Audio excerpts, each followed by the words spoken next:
শ্রীনগর যে পঞ্চায়েত যে ইয়ার ভিতরে বিনোদ প্রস্তরের জায়গার ভিতরে যে মূর্তিগুলো পাওয়া গেছে, এটা তো আমি একদিকে বলতে পারি এটা আমরা শ্রীনগরের একটা বিশেষ একটা অবদান।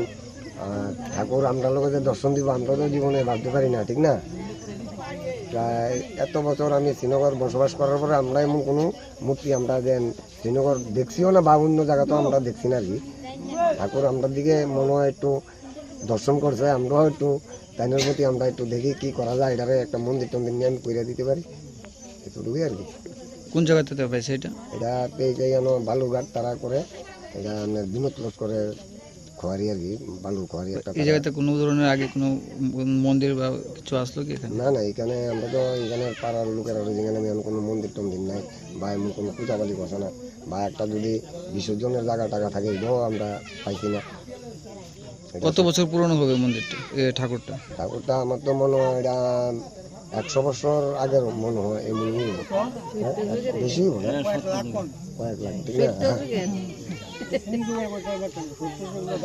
কি ঠাকুর মনে হইতেছে আপনার? আমার তো আমি দেখলাম নারায়ণ ঠাকুরের মতন হই, মানে দুইটা ইয়া যেন পাওয়া গেছে না, এটি দেখলে না পুরা অন্য বুঝতাম যেন 10 জনের ইচ্ছুক যে এরা সবাই মিলে একটা আমরা দেবতার স্থান আছে, এনে সবাই মিলে রাহলে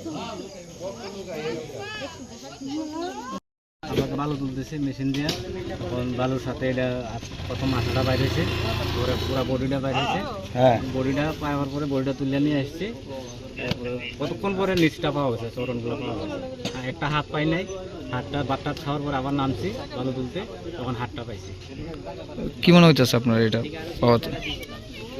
কি মনে হইব, ঠাকুর আমার সাথে দেখা দিয়েছে, হয়তো ঠাকুরের ইচ্ছা, ঠাকুর দেখা দেওয়ার জন্য, জগতে আসার জন্য, ঠাকুরের পূজা করার জন্য সবাই মিলে পূজা করবে। কি ঠাকুর এটা? নারায়ণ ঠাকুর। কোন জায়গায় পাইছেন এটা? এটা পাইছি বিনোদ করে জায়গা থেকে পাইছি। আপনার নাম? আমার নাম তপন চন্দ্র শীল, এটার নাম রবীন্দ্র।